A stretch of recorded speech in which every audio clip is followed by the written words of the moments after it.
What's up, guys? Taylor Gone here.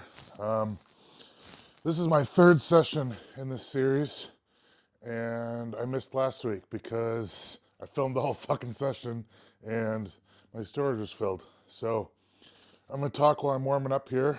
Um, just briefly recap the main points of last week. Uh, Worked up to 275. Everything felt good. Actually, it started with everything feeling like shit. Couldn't even unrack the bar at 135. And I was doing one of my old bad habits where I kind of scoop my hips under me to lift the bar. And it was just encouraging everything that I'm trying to work through right now. So it was actually a pretty big win because as soon as I start moving like that, or as soon as things start getting flared up, usually I can't get myself out of it, and I have to toss the session and try again another day. But as soon as I went through the routine that I'm doing right now, laid on my belly and relaxed a little bit, and then just didn't do that. Just really made sure I kept the arch in my spine and just stood up straight. Everything was completely painless. Even got better as each set went on, and I was able to deadlift, leg press. It was went exactly according to plan. So I've never once had that where I've been able to get out of that stuck feeling and be able to finish the session. So that was really nice, very encouraging. The main talking point I had was you'll notice that in a rebuild phase like this, or any time that I take more than probably 2 weeks off, injured or not, doesn't matter. I'm I'm not coming in and finding a starting point. My starting point is, you know, 225 with the chains, and I'm adding 5% of my max every week in a linear fashion until I get up to my working weights. I see a lot of people will, you know, come in and be like, oh, I got to find a starting point. I'm going to work up to a single at RP 7 or 8. And even if it's appropriately conservative, these are the guys that they just get hurt back to back to back, take 3 weeks off, work up to another single at RP8, another starting point, and can't ever seem to break that cycle. And the reason that keeps happening is because when you do that, you're still working up to at least 75%, but more likely 80, 85% because typically the ego's attached to that a little bit. And you're shorting all of your development. You're shorting, you know, all the weights below that is where you get your learning done. That's where you make corrections. That's where you build your work capacity. That's where you reinforce or new That's where you reinforce new habits. And you need to take that time, that 12 weeks. I've projected I'm going to use that linear progression that I just described for about 12 weeks. That'll get me back up to my working weights. And that's fine. Just take the extra time to do that. It would be stupid of me to jump back into working weights, even if I could hit them, even if I could hit them fast and fairly easy. It's not addressing my issues and letting me correct what I want to correct. So I'm not going to do that. So 40 pounds a week is the rule of thumb. It's 5% of 800, which is a little less than what I maxed out last time on this variation, and it's my projected deadlift max, just based off of previous training cycles and everything. So we're gonna work from that.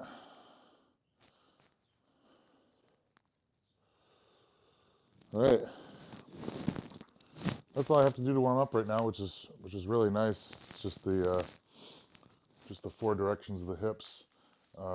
The side glides act as a little bit of a rotation because I'm holding my body in place as I move side to side. I'm holding this upper portion in place. So not only does it get the side bending, it also gets the rotational part in there. I'm going to deadlift in here today. I just got permission from my physical therapist 2 days ago to start exploring the ranges of motion a little bit more. So instead of going over to the other gym, I'm going to do my block pulls in here, and then we're going to push my range of motion just a little bit on Hatfield squats. I've been doing pins blocking my range of motion for leg press the last few weeks. And I don't know, I'll make that call when I get there. I might head over to the gym and do leg press for one last week, since this is the third week in my 3-week cycle. So next week will be a down week where I'll take something lighter. Oh no, wait. I'll have to look at my calendar. Yeah, we'll make that call when we get there. But ideally, either this week or next week, I'm going to work into deep Hatfield squats, eventually making that my deep knee bend ass to grass squat variation. So those will be the 3 hammers for the day: box squats, rack pulls, and some sort of deep knee bend squat. I'll head over to the gym, do hamstring curls and oblique work, and that'll be pretty much everything. That'll pretty much be the routine until August. So let's get going. I think I'm all good.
One thing you'll notice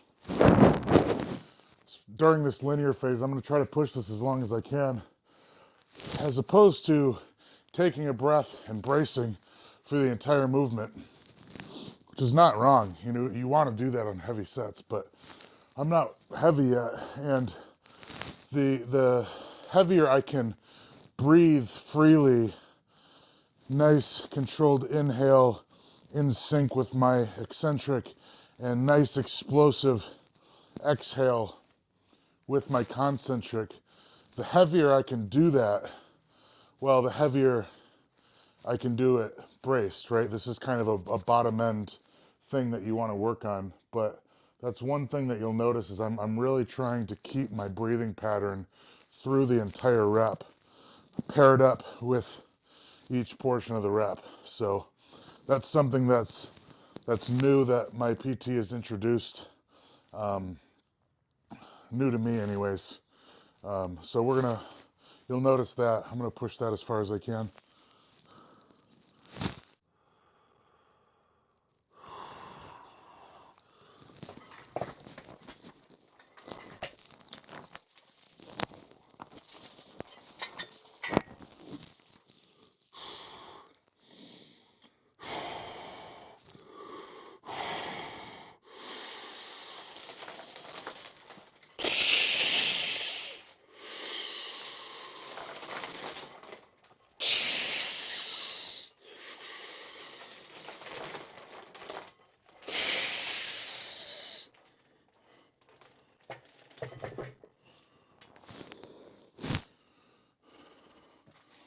Feeling good.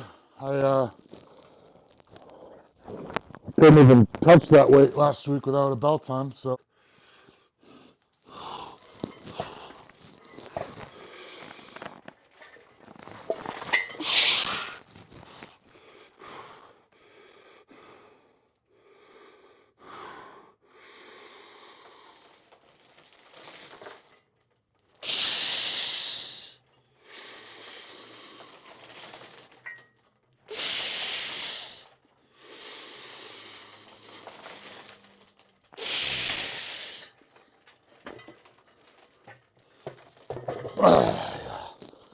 Alrighty. Alrighty, friends.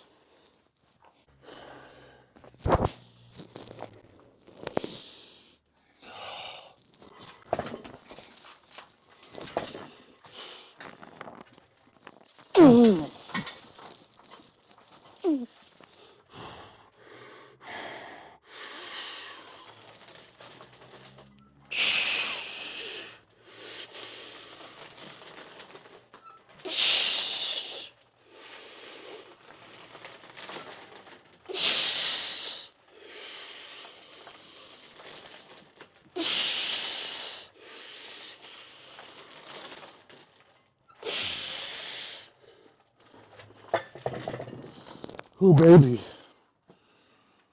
Yeah, we're gonna do a couple sets there.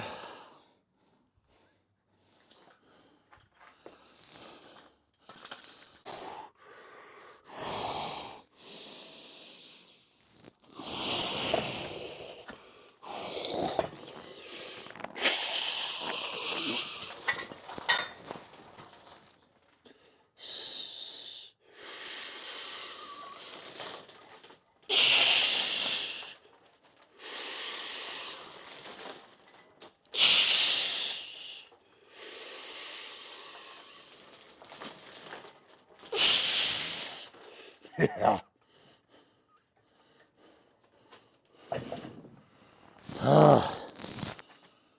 Oh, it feels so good.